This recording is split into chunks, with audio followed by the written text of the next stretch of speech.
حضرت علی کی جب شادی ہو رہی تھی حضرت فاطمہ سے رضی اللہ تعالی عنہما، ان کے پاس کوئی مکان نہیں تھا۔ ایک انصاری صحابی نے ایک حجرہ دیا ہے جس میں کہ وداع ہو کر حضرت فاطمہ رہی، کوئی گھر نہیں تھا، فقراء صحابہ میں سے تھے، مہر دینے کے لیے کچھ نہیں تھا۔ حضور نے پوچھا کچھ ہے علی تمہارے پاس مہر دینے کے لیے؟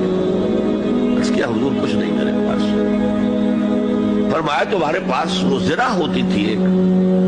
عرض کیا جی زرہ تو ہے، لیکن ظاہر بات ہے زرہ تو ہتھیار ہے، جنگ کے لیے ہے، جہاد فی سبیل اللہ کے لیے۔ آپ نے فرمایا جاؤ اسے بیچو یا گروی رکھو، کچھ لے کر آؤ، مہر تو دینا ہے۔ کیا اس مفلسی کی وجہ سے وہ حضرت علی ناکام انسان تھے؟